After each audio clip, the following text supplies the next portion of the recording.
Welcome back. It's our final day of the weekend here, and the final day before we go into the Kel'Thuzad patch. My name is Wolf. With me is G-Clef, and it's time to do some more Heroes of the Storm casting. How you feeling? I'm ready. The last day of Garrosh Balance patch, and next week we'll be hitting a new patch. But so far, well, of course the stronger teams are winning, and I'm liking some new things. I'm picking up some new things from what I see from lots of EU, especially NA, and also Tempest actually defeating L5 was a big match yesterday. If you have not seen that one, you should go back and watch the VOD. Yeah, it was really really fun. A crazy one. It was a really good series. It's always good to see high-level Heroes of the Storm. And today, we're going to have a little bit of that. We'll have both Tempest and Mighty playing today. That's right. They're facing off against RRR and Blossom, respectively. So 2 best-of-5s coming at you guys. And it is going to be exciting to see if RRR can turn it around, because they did struggle against Raven last time. Seem to be a little bit in the downswing at the moment, so see if they can swing it back. And of course, Blossom versus Mighty might be a closer one. That one could go maybe 4 games. 5 unlikely, it feels like, but we'll have to wait and see. Yeah, Mighty had a strong performance yesterday, actually, against MVP Miracle. I think they can defeat Blossom pretty. If you make the comparison, Blossom is at 5th and Miracle at 6th, so I think it's going to be a lot more, of course, much more favor going to Mighty, and Tempest will be having close to a stomp. Unless something crazy happens that are actually prepared. But Tempest is also preparing hard. For what we've seen so far against L5, they seem so far unstoppable. Maybe they will have a chance to actually go 2nd, and L5 will be dropping down to 3rd. That's also a chance. Could be. It looks like Tempest got cleansed, man, because right now they're unstoppable. You talking about Beatles again? Not going to the Beatles right now, but great band from the 60s, by the way. If you haven't listened, do take a gander at that. Go on YouTube and check that out. So for some reason, we're having a little bit of a longer intro today, but I know that it is going to be, we'll be heading into our CG soon. If you guys didn't know the prize money or how long the tournament's running or when it starts and when it ends, we're about to find out. But I'm not going to tell you. I won't spoil that. Yes, CG. It's a big secret. If you're tuning in for the first time, of course, you're thinking, like, what are they talking about? Like, what's the prize money? Yeah, you're just really confused. It's like not widely available on heroesofthestorm.com/esports or on Liquipedia or subreddit. Of course, the HGC website is the best one. Everything's up there. All the info, all the draft. Well, here we go. We skipped. Oh my skipped God! It. We're going to standings. I think the straight. I think the CG is broken, G-Clef. I think that's why they took so long. I couldn't fix it. We're just never going to talk about the prize money. I guess you guys will have to use one of those good resources we just told you about to tell. But let's talk about NA and EU. Roll20 actually in part 2, they are 5-0. They climbed up so much, and Gale Force actually dropping 2. Actually changed. Roll20 just became the first place for now. Of course, they played one more game. Actually, 2 more games than Gale Force? Yes. So Gale Force still has a lot of chance to climb back up. It's kind of weird. Yeah, well, I suppose that Play Week was like that. Maybe Gale Force is playing tonight. And, yeah, they are playing tonight, yes. And so, EU, of course, Fnatic still 10-1. They look very dominant. Space Station as well, getting top 5 was a bit of a surprise to me. They were not doing it so great at the beginning of the season, but jumping up to 5th place is actually quite impressive. Lag Force as well, taking a few games there at the end. Fortunately, very unlikely to make playoffs. They could potentially do it, but either way, that's of course outside of Korea. Here in Korea, MV Black still undefeated, and they will have their match against L5 on Sunday of next week.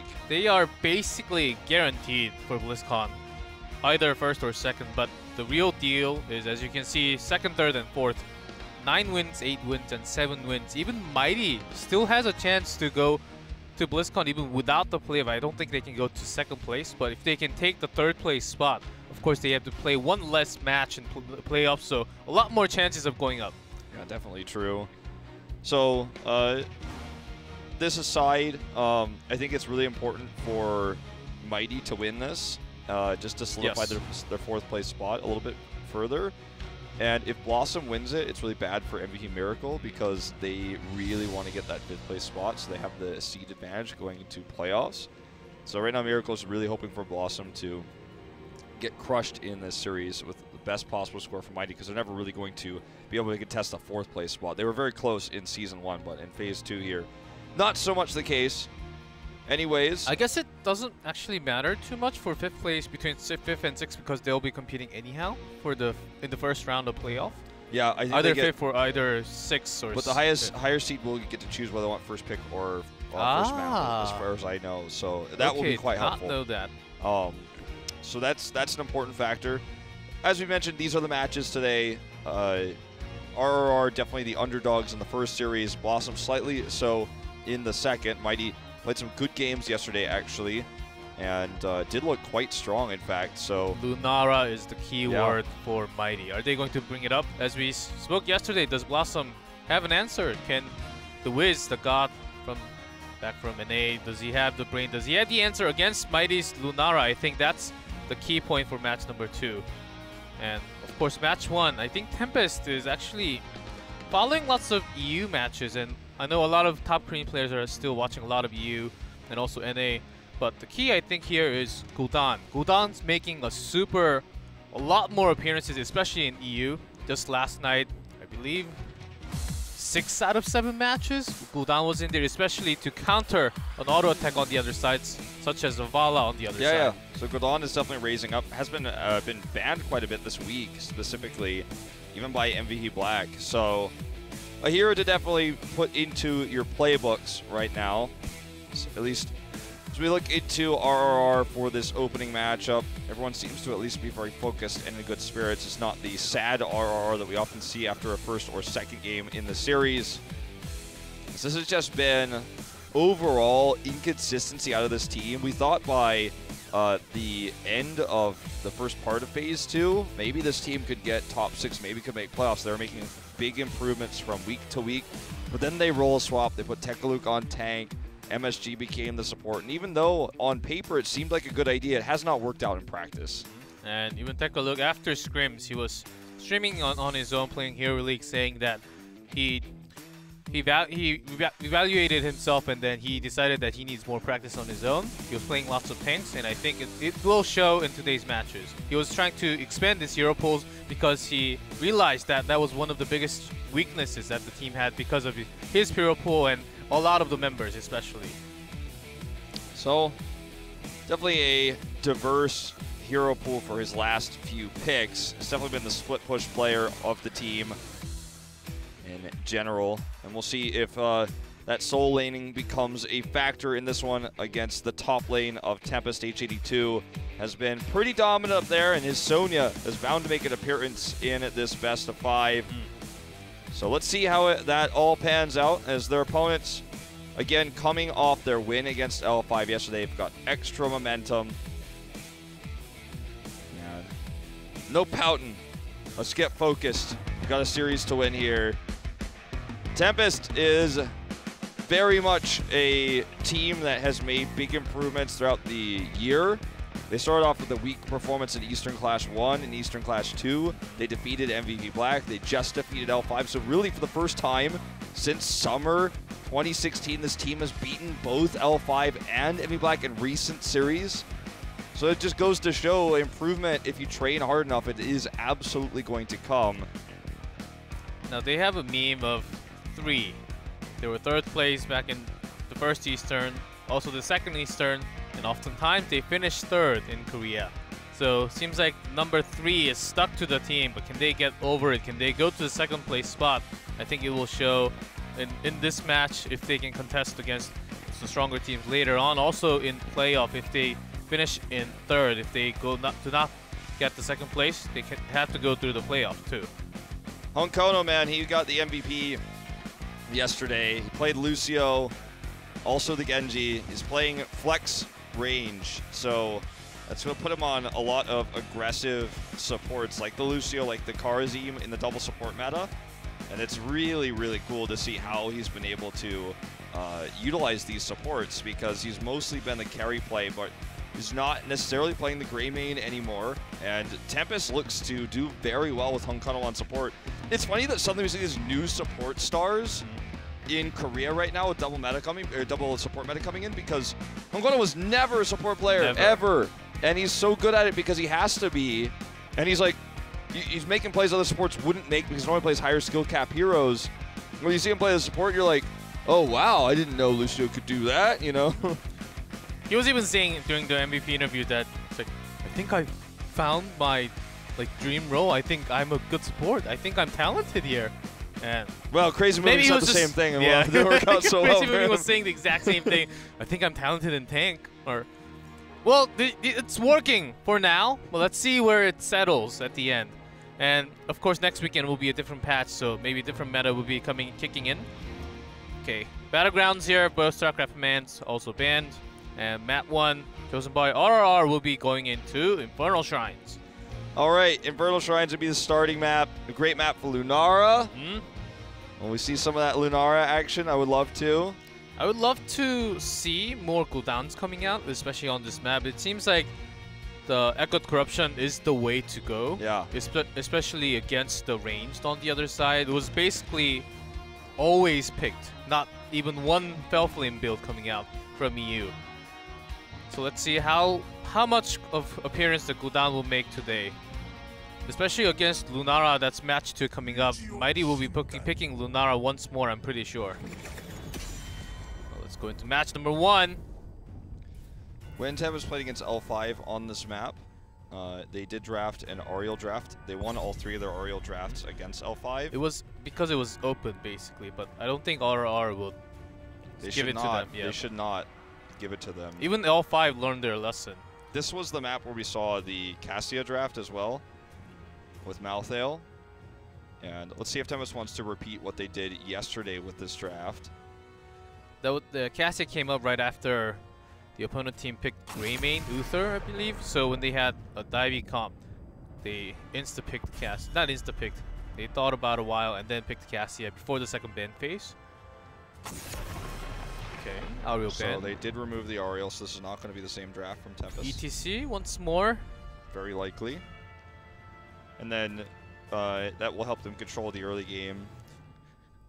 I think it's what they want to take. Maybe against RRR. I was more thinking about just taking Greymane instead, because ODUK or MSG does play a lot of Greymane. Uther works well with Greymane though, so this is still a different way to kind of counter that play. Seems to be the best support for Rhaegar, or sorry, for Greymane right now. And in fact, we're going to see them take the ETC over the Rhaegar as a result. Not going to pick that one up early, want to wait. Because Lucio is becoming so popular right now in Korea, the Rhaegar grab that was basically required for a few weeks is no longer really where people are going to. It used to be, if you don't pick Rhaegar right here, he gets banned, and then you have to take a B-tier support, but that's not the case anymore. I think Tempest may just pick a Rhaegar here if they want to go dive in. They can also pick some counters because ETC is on the other side now. A little harder to go in dive, but there's a power slide on the other side. So, holding on to this one for a little while here. Greymane being missing is unfortunate because it's Uther's best paired hero in the meta at the moment. Genji's still available, and they might just go to that because he's somewhat of a safe pick here. Genji. Johanna and solo lane, Marcel. Johanna really rising up. Used to be like last pick tank in the last few days and last weekend, but now really rising up high even before the second ban phase. So good against ETC. Yeah, especially against ETC. So I think that's one of the main reasons. Malthael was picked here last time for Tempest as well. There was no counter pick Tyrael in that particular game, and I think that Tempest will be wise to ban Tyrael in their second ban here. RRR now is looking to ban some type of DPS that they're afraid of. It's funny that it would ever happen in the second rotation like this, but banning the Genji doesn't really seem like a bad idea. You could also ban Li Ming. Lunara, interesting still. With the double support available, that may be the go-to. I think they're also thinking that... Remember Miracle was banning Lucio often yesterday? Yeah. And... Ooh, they don't ban Tyrael. Okay. Okay. The thing is, RRR doesn't normally run 2 tanks. Yes. Like, that's so stylistically not how they play, so I suppose... In terms of what we expect to be true in the meta, banning Tyrael will be correct, but against what you expect from RRR, banning Rhaegar is more correct. So maybe Tempest made the better decision overall here with this one. Kind of a funny way of seeing it. God, only 11 games played for Johanna. It feels like so many more. The only player that played Tyrael is Tekaluk, and only 4 times in Phase 2. I'm assuming that's an 0-4 record as well. 1 and 3. Okay. But that's barely ever, and there were lots of Martil on the other side. They're going to take the Lucio you mentioned.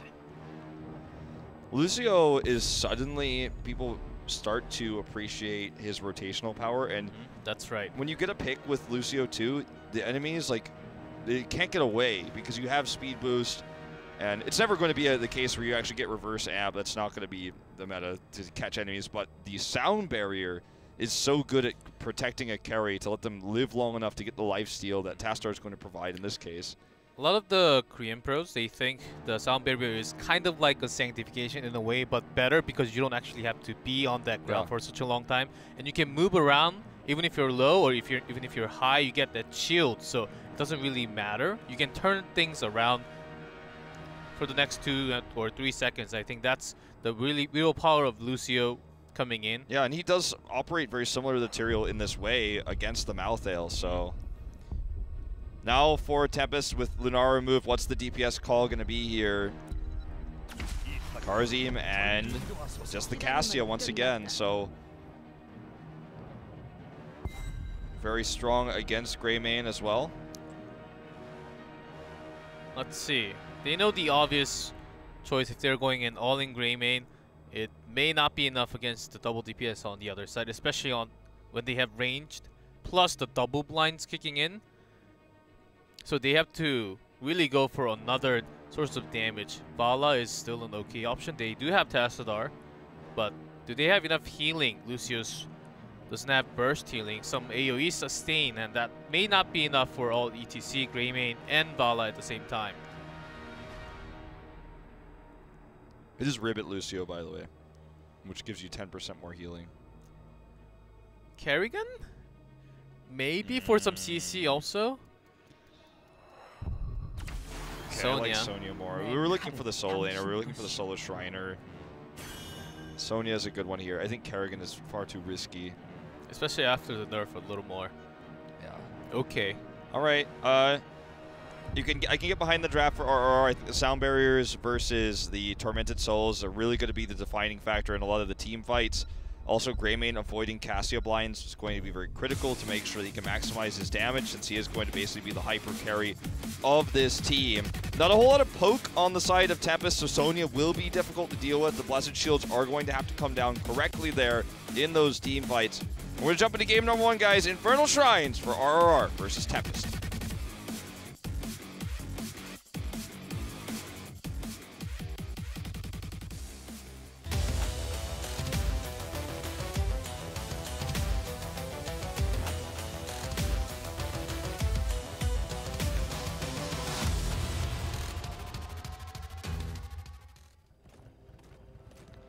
RRR Oduck on Lucio, MSG on Sonya, ETD on Tassadar, Kong on Greymane, and Tekaluk on ETC.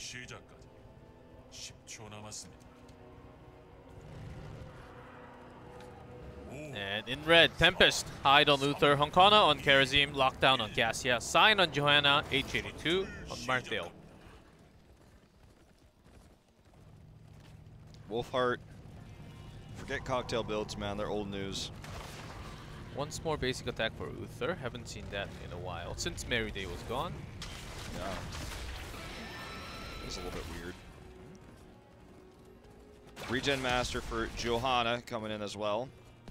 It's been kind of the go-to for a lot of the games. Block has been used too, but this one is going to be the better one for this map because of the globes you're going to get. So Sonya versus Malthael in the top lane will kind of decide how that pressure is going to go and how her camp control will go. The bot lane, definitely going to be a struggle for RRR, but that is going to be where they can try to get picks when Tempest overextends because they have the ETC. So, speaking of which, only going to hit the Uther with this one. The reason why I said RRR may be considering another ranged DPS was because once Greymane steps in, most of the time it will be focusing with Sonya at the same time. It will make it easier for Cassia and also Johanna to hit the blind of both of them, and they will lose a lot of damage because of those blinds. And if they do, I think if it hits both of them twice, then they will lose the team fight. That's how much damage they're going to lose. But meanwhile, Cassia will be just doing free damage from the side. Yeah. Not as much as like Vala or Lunara, still. But if you're doing damage and there's a percentage damage on your team, then it will be hard to win the team fight, logically. Very true. Moduk's being hyper aggressive. Needs to be careful about doing that. Seems like a Honkono Lucio almost. He is really being aggressive. Observers following him, watching what he's doing, but Tempest will gain control of this shrine first. They had better position, advantage spawn for them. It's like right now, Greymaine's going to stay in the bot lane and get some extra soak. Everyone else is going to fight here. He's rotating up slowly now, but Tempest takes a pretty big lead as a result. They have Malthael to help finish these off. They have a really nice power slide here, but the Condemn is even better. And big blind is the way, and Odok seems to be the focus for now. Yeah. While riding away, he survives. He survives here, and this gets Honkono kind of peeled into an awkward position. He doesn't have his dash just yet. Will actually have to leave. And it's being both supports kind of out of the fray here, but it's taken control of by RR temporarily. Just trying to walk these Guardians into range here. We'll take them out with Radiance. RR is trying to catch up, but I don't think it's realistic for them to actually take this. Honkono is split pushing top at the same time. Only 3 more for Tempest. I think they have a better chance, of course. And they get it. Yeah, also the ETC. It was probably best for RR to give this up. Now they're going to lose several members. MSG. We've all done that Ancient Spear and try to get the heals, but you know you're dead when you do that. So MSG down. And this is with Honkono pushing the top as well, and Tempest is so ahead. They should have just split off into lanes to get the experience and do the split and soak tactic rather than trying to hope for a contest because Honkono was gone. As a result, not only did Tempest get it and got kills, but also Honkono got a whole wave of minions in the top for free that RR missed. So they find themselves a whole level down. And I mean, Tempest very happy with how this one turned out, let's just say. That's how the snowball starts. Well, gladly for RR, they do have some wave clear. Actually, pretty decent wave clear, so they can always catch up the rotation with these kind of camp timings. And they're a second to, like, 4 or 5 seconds late, but I don't think they're too late, so they can still catch up in the macro because of all the wave clear. And they still have a potential of winning the top lane, also the bottom lane. They're pretty strong, I think. Yeah, I mean, it's certainly a bottom lane. It can be won, I think, if ETC gets some good power slides. We're going to see this gank attempt here onto MSG. Honkono has actually been, on Karzium specifically, becoming the solo laner sometimes. We've seen some lane swaps with that, but in this case, he's just trying to get some ganks. Also to help push this lane. Yeah, exactly. With the camp coming in, because the bottom camp will be just traded. This one, if MSG cannot do damage, if he's low, he cannot get close to it. So they will get the maximum value out of the camp. That's what they're looking for. So look at what RR is doing. During all of this, they're losing a lot of structures, and what they're going to get is the neutral camp. That's all they're getting. Let's see what that camp gets done, because if it just bruises this cannon tower, then is immediately cleared. I think the decision was definitely not correct. Remember, they have an ETC comp, so they can look for picks. But instead of looking for picks, ETC was helping the camp. But I just don't think that that is going to be what you want. Now, this is the kind of picks I'm talking about looking for. Ooh, actually face melt. A second too late HA to actually use the W to go behind. Lockdown wants this. That's going to be the first. I don't think they can get a second one here, sadly. But Johanna clears the bot camp. It took maybe 1/4. I really want to see the Observer was about to click on it. I swear the Observer and I have different thoughts about everything. But the camp did maybe like 1/4 of a cannon tower worth of damage versus losing both walls. Maybe just the bottom tower. Took a long time, but meanwhile they got the kill on top. So good for Tempest and RR. They could not really punish any of Honkono or H82 for extending it too much. This wasn't as valuable what they did. I'm sure I'm talking in terms of being literally perfect. I'm always really critical in moments like this in macro rotations. It's very difficult to be able to make all the decisions I request because I'm watching from the third person, the observer. Also, Kong's first Greymane in phase 2. Indeed. So I like this. This time they were decisive about what they wanted to do. They knew they weren't going to get the Shrine. They knew that level 10 was up for Tempest. So instead of trying to contest the Punisher, they decided to go and all in a fort. They have Sonya in mid, so they're not actually losing much experience. Sure, they're losing some experience here in bot, but it would have been hard to get that anyways. And so now they're going to get 10. They traded the fort. And then during this time where they were down the heroics, Tempest didn't do much more than they did. Like, just hearth home and defend this keep. Maybe they lose the keep wall, but I think this is actually a really good decision for RRR. They're going to cut their losses pretty perfectly. The problem being that the Punisher's still at full health, but they can definitely keep this keep alive. Shouldn't have a problem with that. Yeah, with 10's available now. They could have come a lot sooner if H82 wasn't in their way. Especially Lucio and ETC had to go around or took a longer time coming back. Take a look on the other side, taking a lot of damage. He has to go around for sure. Okay. They do have 10 now. Could see commitment here to Divine Shield and Tormented Souls. Trying to bait out that sound barrier right now is Tempest. Okay, we're going to see that sound barrier used. There's a lightning ball first. I'm taking some damage, but does have 7-sided available. H82 going very, very low. Also getting the shield. Divine now shield. He can sustain himself. But he didn't. The splits were basically perfect from RRR. They just spread against him. Didn't even need the sound barrier. And I think Tempest got a bit too greedy here. They are going to trade this back. No sound barrier now. Mosh pit does go off. Nicely done, because Johanna is the only one who could stop it. Actually caught Johanna in the mosh pit. But Lockdown's doing so much damage. This is insane. Yeah, and he's just carrying this fight essentially. MSG will get stunned here. No more Whirlwind. And that's going on. That was some nasty Cassia play. Now, I mean, what are you going to do? Sound barrier not being available after Lucio died was such a big problem. He had it, which was a great extra tool. They had that. They could have used because they didn't need it against the Tormented Souls, but yet still, as you said, dirty Cassia play. So now we're going to this level 13 talent advantage. The camps are getting cleaned up. See, Kong is going to take the Shaman camp. It will be matched by Hong Kono. So camp advantage goes to Tempest. Neutral camp is something that maybe RRR could rotate down to quickly. I think that would probably be their best bet here if they're not going to invade. Too late on the invade, and just indecision in terms of macro play. I mean, when you watch them on the minimap, remember, watching Heroes of the Storm esports is actually oftentimes, when there's no fight going on, not about watching what's on screen, but what's watching on the minimap. When you see these roam of 3, and then they don't head anywhere in particular, they spread back in the lanes, it means that they made the decision that whatever they were going to do was not correct anymore. And when you make a lot of decisions like that, you lose a lot of time, and then Tempest is more efficient than you. And that's what's occurring here overall. Okay, HA2 in really good position here. Tormented Souls is back available. Sound barrier, of course, never used, so that's always going to be the struggle between those two. Mosh pit's up in 10. Ooh, the number difference is 14, and also the top camp is pushing. There's a little pressure. Mosh is back now. Sonya just go in. Yeah, just Wrath of the Berserker then went in there. Let's see the timing of the sound barrier coming out, because I believe it was not used last time, or way too early. It was not used, yeah. So MSG is going in deep, but you will need the sound barrier actually to stay alive. There it is. Comes out with the Tormented Soul, so really well timed, but either way, it doesn't matter. Sonya was too low in general. No coordination with when she went into the first part of that fight. HA2 could actually have teleported. I guess maybe it was on cooldown there, but anyway, that's going to be an escaped Lucio. The top fort is dead because of the camp you mentioned.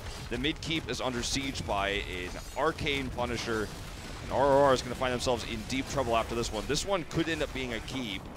Notice how last time when H82 went in with the Tormented Souls, he was seeing some damage, but it was not enough to actually get the kills. And because they had Lucio. They had Lucio's AoE healing. They really worked great. But once Tempest look at this! Could be a really big mosh. It's just going to be the double, but no interrupts here. Divine Shield will save H82. No damage follow was a big thing because they were missing lots of their DPS in the back line. EZZ is doing tons of damage with the Archon, but once that wears off, takes out Lockdown. They're onto the chase. Archon is very low. Dash is away for now. I feel like when MSG and his team are on the same page, the Sonya pick is really working for RRR. Ooh, nice spear. We'll get a second one there.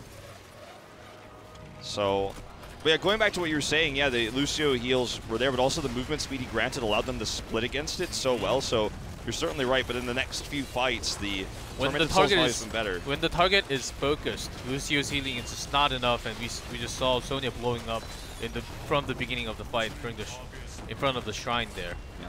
Oh, in this fight, it was a different story, and they were able to get a lot of damage done very quickly with MSG.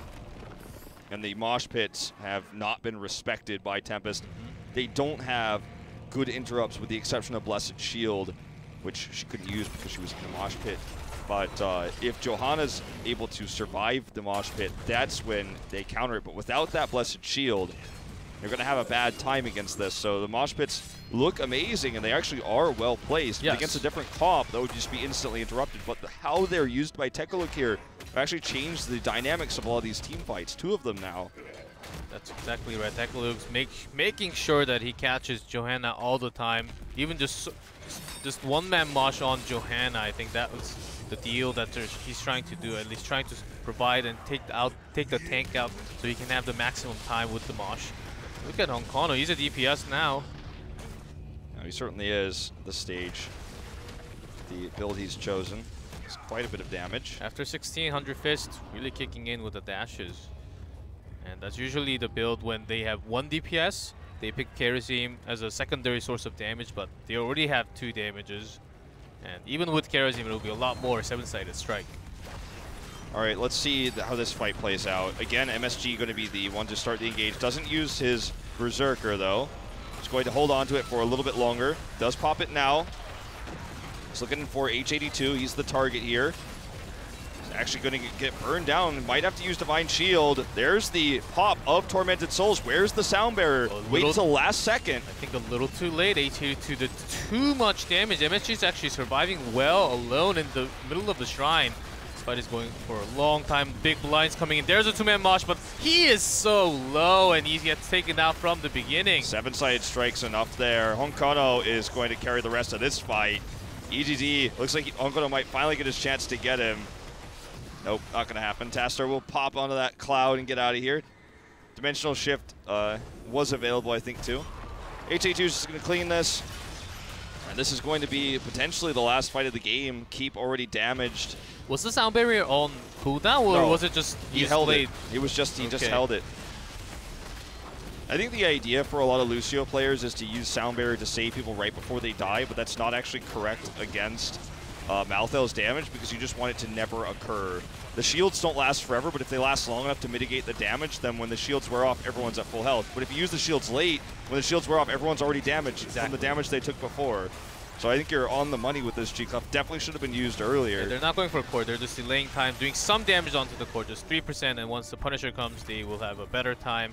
Of course, only 1 level away, and all the members of RRR is back, but look at the heroics.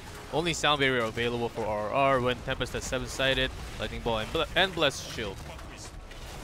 Okay, Power Slide to get away here. 40 seconds for Mosh. There's not a whole lot of tools here except the Sound Barrier for RRR to try to contest this.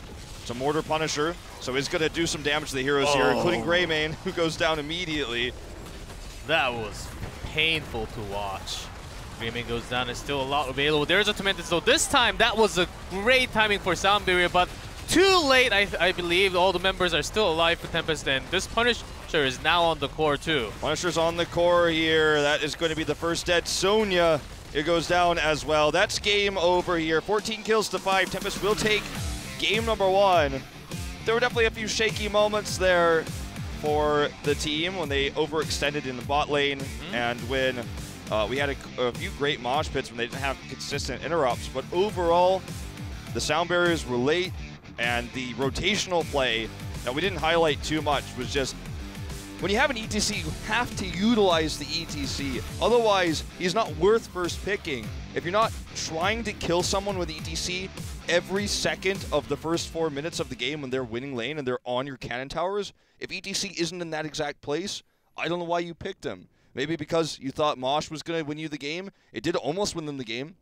But they picked him before they knew that there were not good interrupts. It's not like they picked him because, oh, Tekaluk's got good moshes when he plays Hero League. Like, we're going to pick the ETC. He's going to get these 4-man moshes. We're going to win the game. It worked for them twice. But in the early game, he didn't do anything for them, and I think you really need to be putting the pressure on. You could not be losing 2 walls for a neutral cap in the early game as they did. Well, in terms of team fights, though, I think they've improved a lot. So there were some off sound barrier timings, but take a look, having the mosh pit, finding the right target every single time. Even Sonya, I think playing Sonya was the right way for MSG. He was doing pretty decent job. I think if they get it together a little more, with a little more coordination, we saw ETC getting focus fire because he was the only tank. When you know that's going to happen, maybe just bring in another target to take some 7-sided damage off ETC so he can actually have a better time with the mosh, especially when you know the only healer is Lucio. Does not give the burst healing like Uther, so you can ETC alone will basically be wiped out very soon. We saw that happening in the Shrine fights a few times. I think they can get it together, but in terms of macro, I think that's the biggest problem for RRR right now. Yeah, definitely. You know, they have definitely improved. I will give you that as well. So it is going to be Tempest map pick. They're going to go to Tomb of the Spider Queen, actually, for game number 2.